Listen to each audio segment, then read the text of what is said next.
Alright guys, this video is going to be a little more serious than the others. Hold on one second, let me take my hat off. Take that off. Oh, come on, damn it. There we go. This video in no way is for reviews or anything of that sort, so I'm going to go ahead and get rid of this.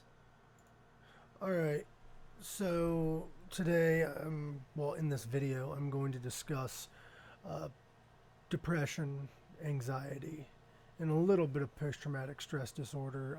I do suffer on a day-to-day basis with depression and anxiety, and it's not easy to admit due to various horrible situations in my life where people have left because they couldn't handle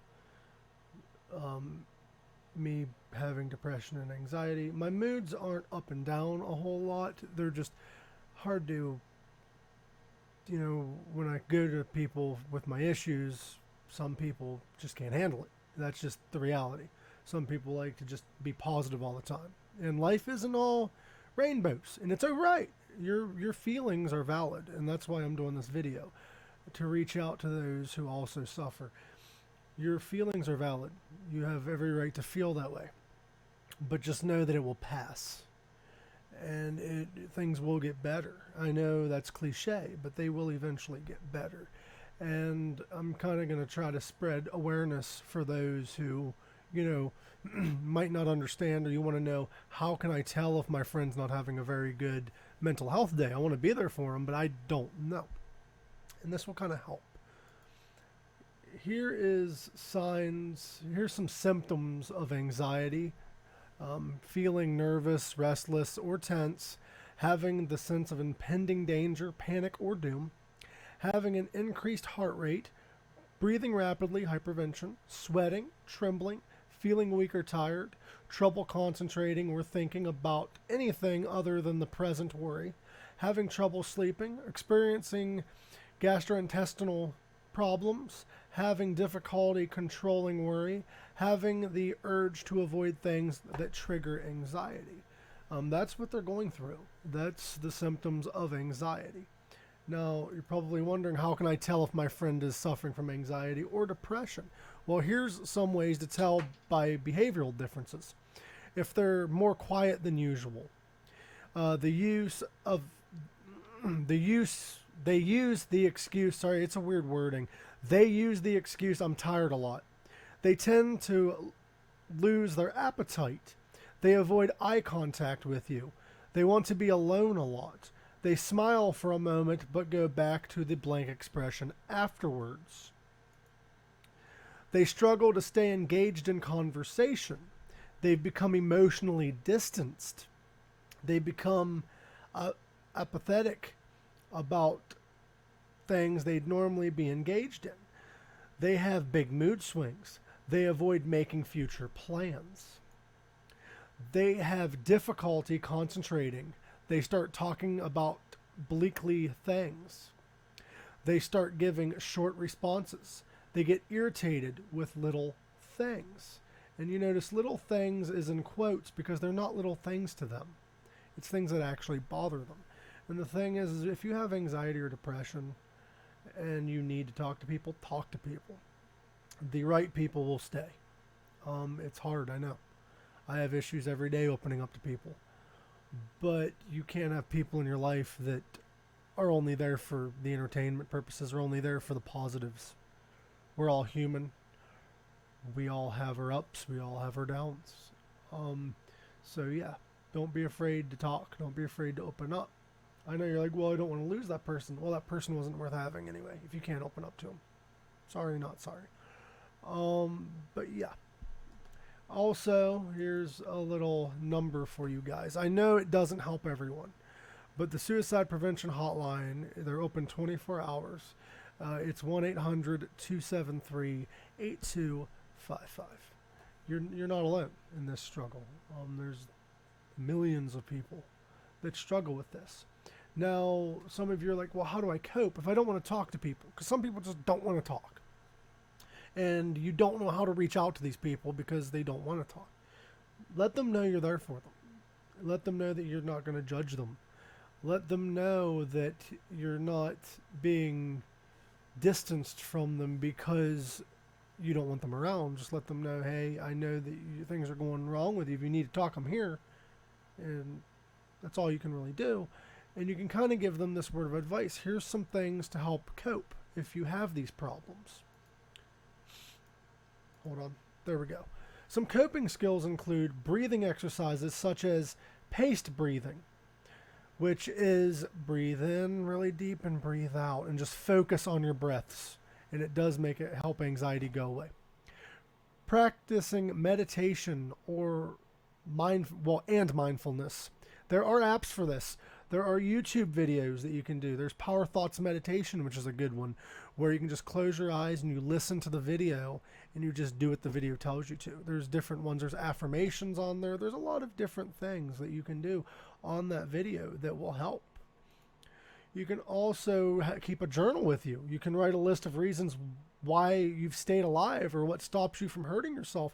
Or you can even write in the journal all the positive things in your life, things that you have to that look forward to, and force your mind to just think of, life isn't all positive, but here's the things that are good in my life right now. Here's some things that are like I could do to make myself better and work towards bettering yourself. Exercising, even just going for a walk and trying a few yoga poses can help. You don't have to do like full bodybuilder workouts. Just go for a walk. Go for a nice walk in the woods. Go for a nice walk in your town. Get out of the house, walk around. It helps. Trust me, it helps. Watching or listening to something that makes you laugh, like stand-up comedians or movies that make you laugh, or watch things that you enjoy or listen to music that you enjoy. Do things that you love doing. Like I started a podcast because I enjoyed doing it. It wasn't easy, but if you kind of sort of give yourself a kick in the ass to do it, you will feel much better. It will get a lot better and you will feel better. Getting out of the house, like I just said. If you go to a cafe or a public place, you're less likely to feel that way, and you're less likely to want to harm yourself or feel anxious. I know you sometimes will feel anxious in a cafe. There's a lot of people, but if you get out, and you won't regret it. You'll regret more staying in the house and not living. Also, talking to family members or a good friend. Tell people what's wrong. If you are afraid somebody might judge you or they might leave, still try to open up to that person if you feel like they're a good friend. If they leave, then they're not a good friend. Simple as that. Also, you can use a virtual self-help resource like youfeellikeshit.com or Wiza. I've never heard of youfeellikeshit.com. That's actually a very creative name, and I do enjoy that name. But yeah, you guys, you're not alone. Trust me. There's websites you can go to. There's numbers you can call. There's people you can talk to. Not everyone's judgmental. You can shoot me a message. I might not get to it right away, but shoot me a message. Shoot a friend a message. You're not alone. You're not. This world is a fucked up place, and it's hard right now, especially during this pandemic. It's really hard. But we got to stick together. We got to love one another. And when it comes to depression and anxiety, we all have to have sympathy. Yes, it does sometimes get tiresome when people are always sad, but find out why they're sad. Get them out of the house. Help them feel happier. Do the things that it takes. Now, those who use... There are people out there that do claim depression for attention, and that's awful. I've seen people like that. But I'm not taking away from it because there are some people that are depressed all the time. So don't assume that people are just doing it for attention, because that makes the depression worse. People aren't always doing it for attention. People just have problems. You got to be there for them, and we got to take care of one another. We got to love one another. Like, especially now. Times are tough on people. You got to check in on people. Even check in on your happy friends, the ones that are always funny, the ones that are always uppity, because you don't know their struggle. Life doesn't always have to be positive conversation. It doesn't always have to be funny. We don't always have to be funny. And the funny people need to know that. because they feel that they have to be funny all the time. And no. Let's normalize emotions. Let's normalize being able to open up. People are dying because they feel like they have to be funny all the time, and they have bottled up emotions, and they can't let it out anywhere, because then they're not the guy that they once was. And we need to normalize feeling. We need to normalize it.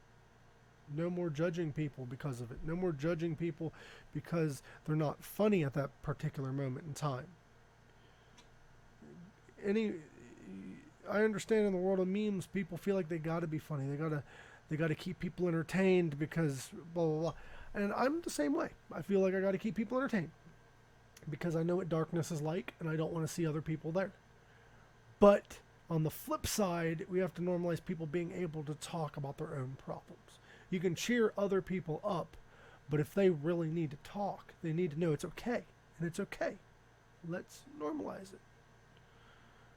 So that's what I had to say, and we have to try to fix the depression problem. We need to try to normalize people feeling. Love you guys. Take care of one another.